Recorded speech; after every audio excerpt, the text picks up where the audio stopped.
Boris Johnson has formally submitted his resignation as a UK MP. Johnson wrote in his resignation statement that it had not found a shred of evidence against him. He also lashed out at the current Prime Minister, Rishi Sunak, who landed in hot water and must now fight 3 by-elections in constituencies recently vacated. During his time in office, Johnson faced massive backlash from the opposition party and common people when reports emerged that parties were held at 10 Downing Street when such gatherings and festivities were banned in the country owing to the coronavirus lockdown. And currently, Johnson is being probed to understand whether or not he misled the House of Commons about lockdown-breaking parties in Downing Street, an accusation that he denies.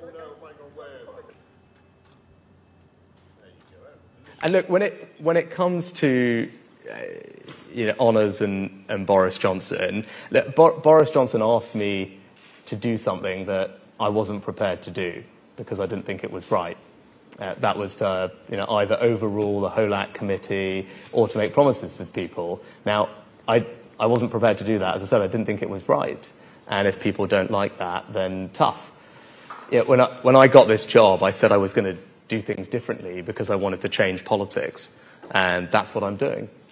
And I'm also keen to make sure that we change how our country works. And that's what I'm here talking about today. Former British Prime Minister Boris Johnson is quitting as a Member of Parliament immediately. In a statement on Friday, he said, "I am being forced out by a tiny handful of people." Johnson had been fighting for his political life.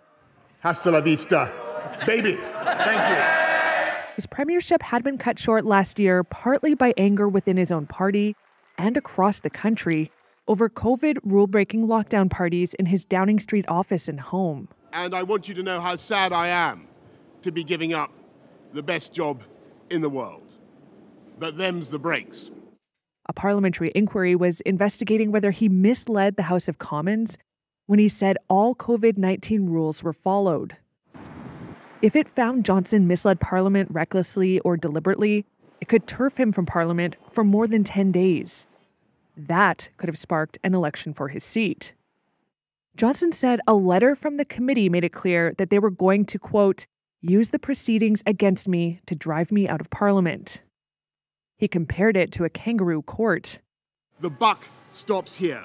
Johnson's resignation automatically sets in motion a by-election for his seat, but he didn't close the door entirely on political life. He said in his statement that he was sad to be leaving Parliament, before adding, at least for now. I think it's quite surprising that he has. I wasn't expecting it, but with everything that's happened over the past 2 to 3 years, I think it's kind of the push comes to shove. He's gone. He had no choice to leave. Well, the first thing that comes into my mind is Partygate during lockdown. But how would he be remembered? I think he was a good orator. He knew how to speak, but I just think that, in lockdown, he made a few mistakes. That's what I think. I'd got to say probably that it's for the best. During the pandemic, he sort of stiffed the country over and has not been held accountable for it. I think with Sunak, they've made their bed, they've got to lie in it. He's probably just as uninspiring as Starmer, but people want change, so it'd probably be a Labour win. We're crossing back over to CNN News 18, Sanjay Suri, who's again joining us live. Sanjay, so again, what Boris Johnson has really said while leaving Parliament is that it's sad to be leaving Parliament, at least for now. But many are still asking, is this the beginning of the end for his political career? Well, he has said that he'll be back, and that certainly is his intention.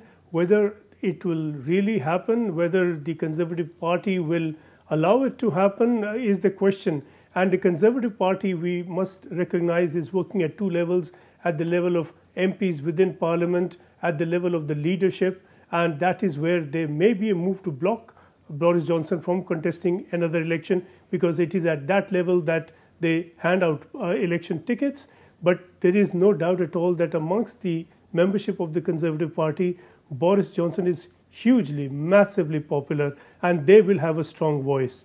We can expect a lot of indication to emerge at the Conservative Party annual conference later this year, when Boris Johnson will certainly want to use the groundswell of support for him within the party membership to push him up and to buoy him up as a leader and as a potential leader for the party, challenging Rishi Sunak, and that challenge is becoming more and more frontal by the day.